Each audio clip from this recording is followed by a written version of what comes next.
more money for border security. We just need to enforce the laws, and we're not doing that with this administration, but our sheriff department is. If you break the law, they're going to get you.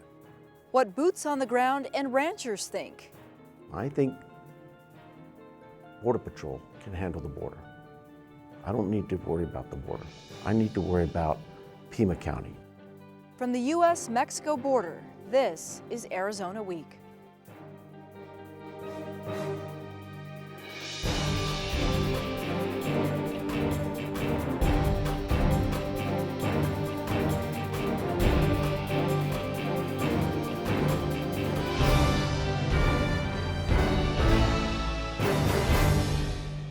Hello, I'm Lorraine Rivera. Thanks for joining us. We're just west of Nogales. Behind me, you can see Mexico.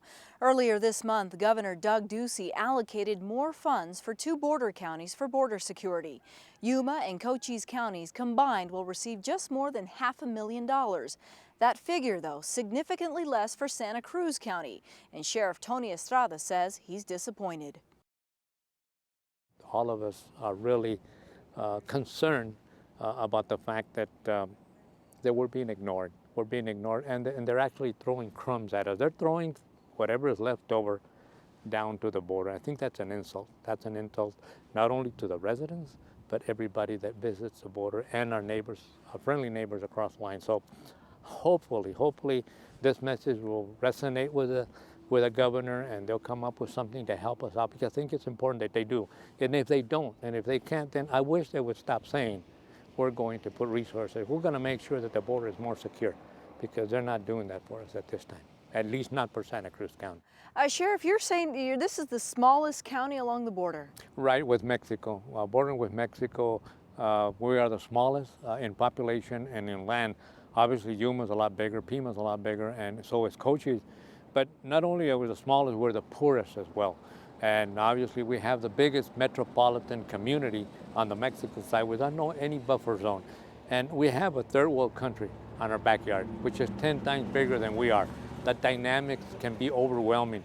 This is a very active border. Why? Because we have international commerce, we have tourism, we have relationships. There's so many things that are going on besides the drugs and the illegal immigration issues that are confronting us here. And as a result of that, we have to deal with those dynamics every day. So when legislatures or people up in Phoenix talk about securing the border, we're going to give them everything they want, and they ignore what I consider to be the most important county bordering with Mexico here in Arizona. It's ridiculous. It is ridiculous, and it's politics. It's politics in its worst ways.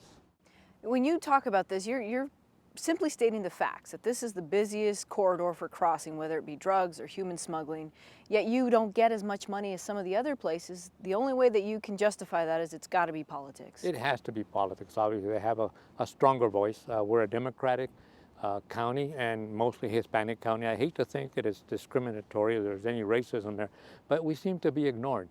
For some reason or another, for decades, and I've been doing this for 4 decades, going on 5 decades, it's always been the same. Santa Cruz County has had to fend for themselves in any way that we can, and we've done it. We have done it because we got good relationships with 3 levels of government here and on the Mexican side. If it weren't for that, we would be completely overwhelmed. What do you say to the politicians up in Phoenix and even the governor who will say that is simply not true? We put the money where we thought it needed to go most. Now, I can only tell them, stop playing politics with border security. Stop saying we care about border security. We're going to provide funding for border security, and then ignore one of the major counties along the border with Mexico, one of the poorest ones. Does border crime take up a lot of what the Santa Cruz County Sheriff's Department does? There's a lot of fallout, obviously, from the things that are coming across, things that the police department and we deal with.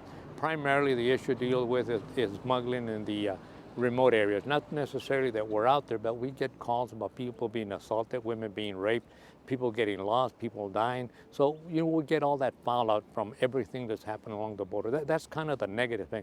But there's so many positive things that are happening along the border here. And I think they have to recognize both. They're talking about the economy, working with Mexico, we're going to do all these kind of things. Okay, that's perfectly fine. If you want to bring all that revenue into the United States because Mexico is a great trading partner, that's perfectly fine. But also think about security, local security, about what the local law enforcement can do to be the front line on all of these issues that are coming across. When you get money from the state or from the feds to fight border crime, does that help? What are you able to do with it? Well, for example, we have Stone Garden funds. We're able to put additional people out there, more visibility, whether they're taking our calls or not, at least they're out there, people feel comfortable with it. That has been very, very helpful. That Stone Garden program, in my opinion, has been the best. It's provided with equipment, vehicles, resources, training. That is one thing. But then they all come with a lot of strings. Everything the federal and the state government does has an attachment of strength. Now, this particular issue, which I consider to be political, is also driven by statistics and population. So they look at Nogales and Santa Cruz County, hey, 45,000 people countywide, you know, what could they possibly need, you know? And they look at the statistics. I mean, how many statistics can we provide, for example, if we put in for a governor's office of highway safety, for vehicles, for DUI enforcement and traffic enforcement? How many people can we cite? You got the city, you got DPS, you got ourselves. You know, there's only so much availability in bringing up those statistics. But the main thing is we're an active, fluid border with a lot of good things and definitely a lot of bad things coming through. The Ducey administration didn't necessarily take money from you, but they reduced the amount that you would have liked to see. Well, they gave us more than they gave us last year. They gave us $7,900 for border security. They upped it to $34,000. Supposedly the request or the recommendation was $50,000. They obviously felt that we didn't need that kind of money, so they made it $34,000. I haven't seen the money yet, but when you look at Cochise County, they've got $500,000. You say there's got to be something definitely wrong with this. So Yuma and Cochise will share upwards of $500,000. Would you have liked to see a bigger slice of that pie for you to do what you need to? I would have liked to have seen $500,000 shared with ourselves and the police department and maybe the town of Patagonia. I would have liked to have seen that. I think that would have served better. Not to put down the sheriffs in Cochise, because they're great friends of mine, and I congratulate them for what they've achieved, but we need it more. And we don't have the tax base that they have.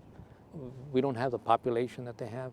So they have ways of coming up with additional revenue that we don't. We're dependent on the consumer tax and we're dependent on property taxes, and that's limited. We're up to the top of that. So when you look at all of those factors and you ignore all those factors and you give it to these bigger counties, I think that's a disservice to us along the border. And not only to us, but our neighbors across the line. Sheriff, you've been fighting crime along the border for nearly 50 years. What do you think it'll take to fix this problem?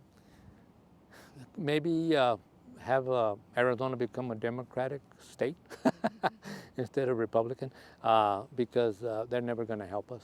It's just not going to happen. They have a cloud out there and they're going to do what they want. I think the only thing that can happen is maybe my voice, not necessarily embarrass them, to wake them up, to tell them, hey, pay attention, come down here.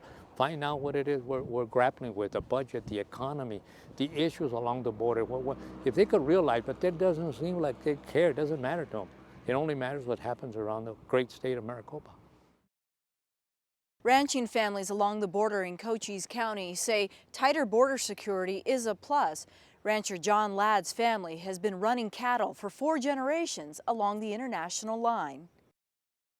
Our ranch's south boundary is the border, and we have 10.5 miles of it. Pretty staggering number of the amount of money the feds have put into your security. Yeah, as far as I'm concerned, and Border Patrol, we have every infrastructure, capability, and technology on our ranch. Permanent cameras, portable cameras, radar units, ground sensors, and we have a steel wall. And we're still having lots of drugs coming through our ranch. How does that make any sense that all this money, all this infrastructure, but things and people still get through? Well, it's a deliberate philosophy from Washington. They're changing the demographics, and my philosophy is the Republicans want cheap labor, Democrats want cheap votes, and American people want cheap tomatoes. If you would, describe to me what life has been like down there. I mean, things were probably better, then they got worse, and how would you say they are now? Well, there's a lot fewer people coming through our ranch, but we have a lot more drugs coming, and that's the danger. I don't try and stop anybody, but I spend 50% of my time checking fences. The vehicles that are coming through the wall, they're cutting it down with a torch or a chop saw and then driving through our ranch to get to the highway. And they cut all the fences in between. And that creates the issue of checking everything every day. And so I spend 50% of my time fixing fence, checking fence, making sure gates are shut. And that's the danger. The cartel is controlling both the people and the drug trade down here now. And if you're going to try and stop them, they're going to shoot you. And so I don't get involved in it. The governor's saying more money for Cochise, Yuma counties. Is more money the answer? Well, for our sheriff department, that was the monumental decision to give us more money down here, because the sheriff department is the only agency that I trust. I've dealt with Border Patrol for 25 years, and they haven't stopped a thing. Our sheriff has. He's got different details of teams. He is completely involved with the ranch community because that's where all the crime's starting. And, we couldn't ask for a better relationship, and with him getting more money, it's going to allow him to put more people monitoring the border. You said the cartel controls things on both sides of the border. Some people might disagree with that. What do you say to them? They better face reality. The cartel's in every city in this country, and that's where the drugs are going, and that's how it gets distributed. But it starts coming across at the Mexican border. What keeps you going? We've seen you in the news quite a bit. You're telling your story. You're not backing down. Well, I'm fourth generation. The ranch in my family is all I have, and I'm not giving it up. We were here first, and we're proud to be American, and this is not the American way of what's happening with the border. The border isn't about immigration anymore. It's about smuggling and money. The U.S. is as greedy as anybody as far as making easy money, and that's what's happening. You live right along the border. Is safety an issue for you? Well, absolutely. 15 years ago we were somewhat scared, and now we're used to it, but you don't take anything for granted. You check everything. You check your car before you get in it. You check your truck before you get in it. You don't listen to the radio anymore when you're fixing fence. You got to be aware of what's around you. You see, hear anything, you stand back, check it out, what's happening. But the cartel playing for keeps. That's what people don't understand. They're not nice people. And if you get in their way, they'll make sure you get out of their way.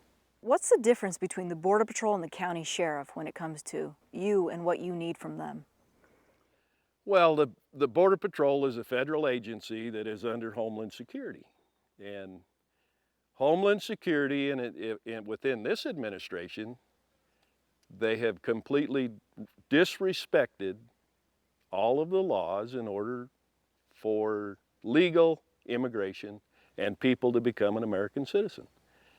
And so we don't need a reform in immigration, we just need to enforce the laws. And we're not doing that with this administration, but our sheriff department is. If you break the law, they're going to get you. And part of that money that we got from the state, that's allowing our district attorney to prosecute people that the sheriff are catching that aren't citizens, or that somebody doesn't want to prosecute because they're going to put them in jail and we don't have any jail space. So that's the difference between the feds and local, is they're enforcing the law still locally. You've had some drive-thrus recently. Tell me what exactly what that has looked and felt like for you.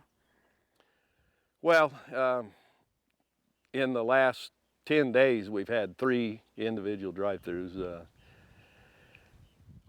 2 of them have been with a UTV, off-road vehicle, and the third one was a vehicle that came through an opening in the flood gate on the border wall. They just drove a whole truck through it, and none of them have been caught. But we've had 48 trucks and 2 UTVs, and it was 3 years in March that this has been going on. And when they come through, they cut all my fences. Cattle get out on the highway. Takes me a day to fix everything because I got to backtrack them where they came from. I'm out in the middle of the ranch if they're going to come back and do it again or monitoring me, or that I'm just putting myself in a bind, but I got to keep my cows off the highway. And you know, that's the other issue, is somebody run over a cow and it's going to probably kill the person in the vehicle plus the cow. And typically the Border Patrol hasn't caught any of them. And that's frustrating. And I don't understand why they can't catch them. The Pima County Sheriff's Department shares the most linear miles of border with Mexico than any other county in the country. Its border interdiction team has been around for more than 10 years. And as Chief Deputy, soon-to-be Sheriff Chris Nanos explains, border crime has taken its toll. Describe the border interdiction team. What exactly is its role? How has it changed over the years? I think we were seeing an influx at our borders of all kinds of criminal activity. And so we created the Border Crime Unit. My opinion, we did away with our school resource officers to create this unit, and I think that was a mistake. I think we need our school resource officers. Border issues. The largest police force in this country is the U.S. Border Patrol. 40,000 officers, 6,000 of them in Arizona. They have the largest assets. They have the best resources. I think Border Patrol can handle the border. I don't need to worry about the border. I need to worry about Pima County and crime in the community in Pima County and serve the people of Pima County. We had a border crimes unit that turned into our border interdiction unit, and they basically married into our narcotics section because we created our own narcotics smuggling section. Our border interdiction unit now, for the last 3 or 4 years, have been in existence. They have done a good job in interdicting illegal narcotics, trafficking of narcotics across the border. And human smuggling is also a concern of theirs. We'd be very naive to sit back and say, because we don't have some of the houses of illegals that you see up in Phoenix area, or we're seeing, we know that it existed, that the human trafficking side of things, in fact, I think I've talked to you about this before, that was a real problem and still probably is today. And I think by bringing it out, maybe it's helped a little bit. We're not seeing as much of it.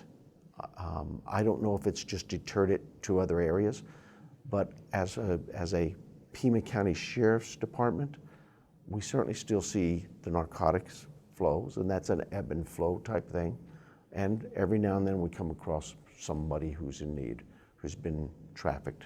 So should the Sheriff's Department here in Pima County have to deal with border issues, in your opinion? Well, absolutely, we have to. I mean, we're the largest bordering county on the border, not just in the state, in the country. And that border, those individuals, those people come through our county. And so every now and then we find ourselves dealing with those issues.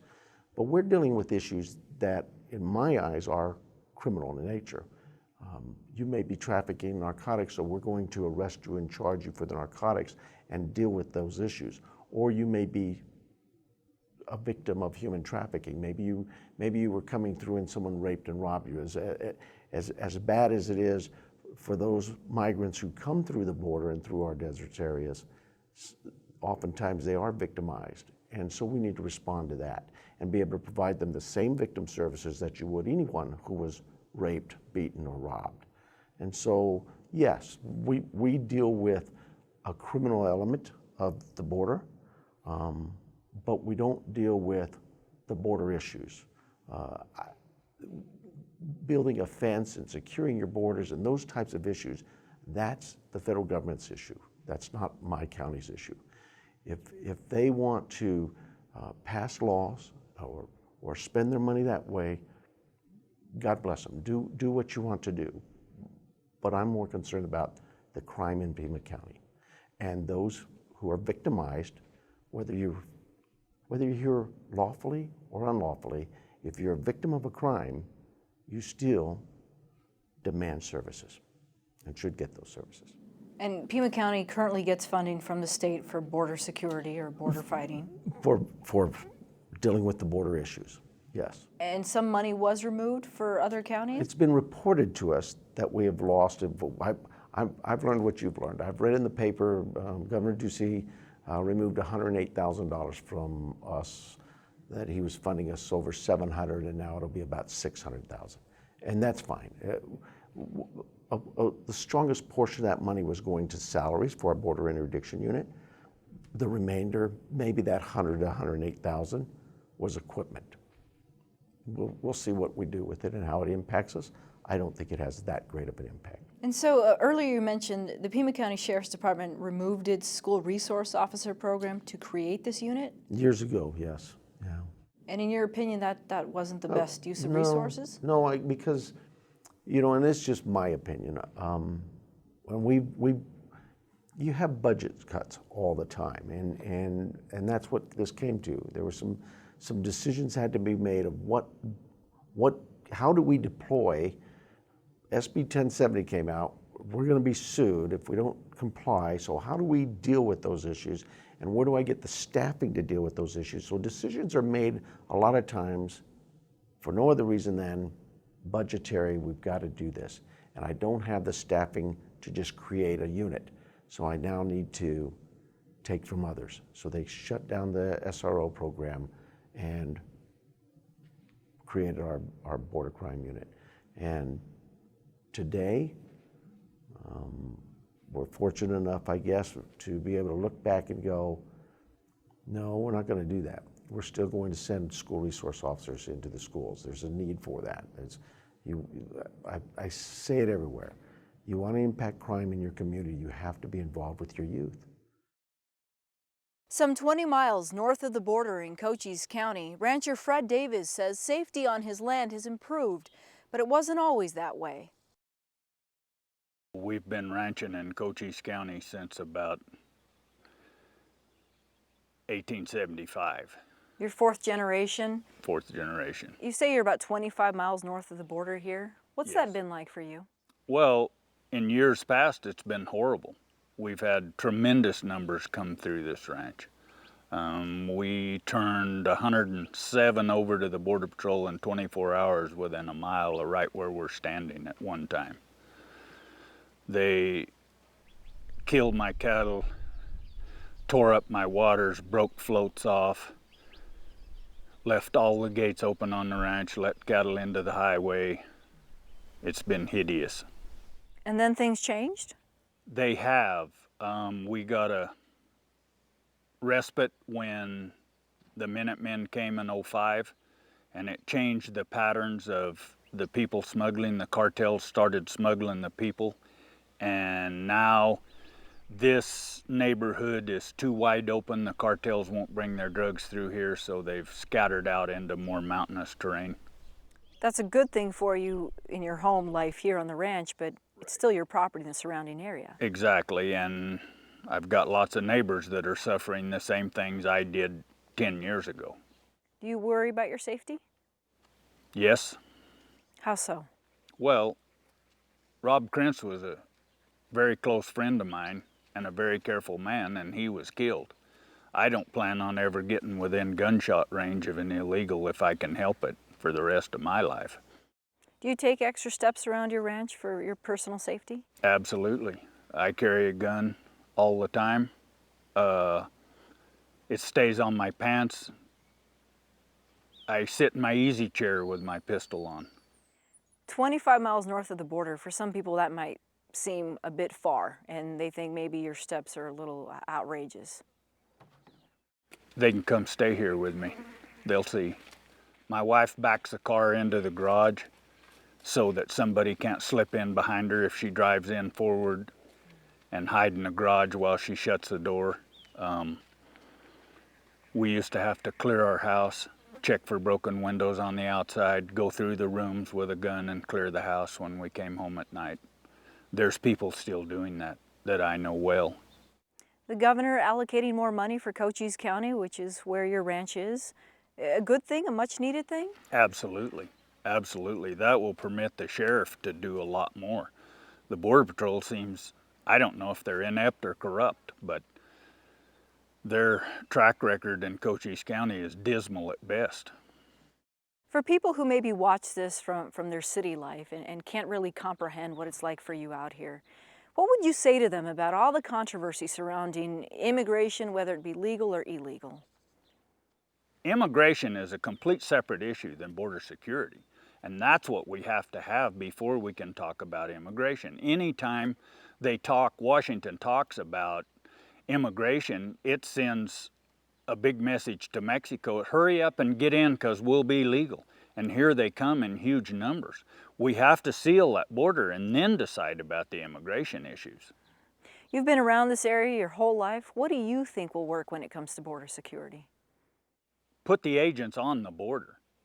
I've talked to everybody, and I asked the question of the Deputy Secretary of Homeland Security: who in Washington has the authority to put more agents on the border? Take them off Interstate 10, take them out of the towns, get them on the border. And nobody will answer that question for me.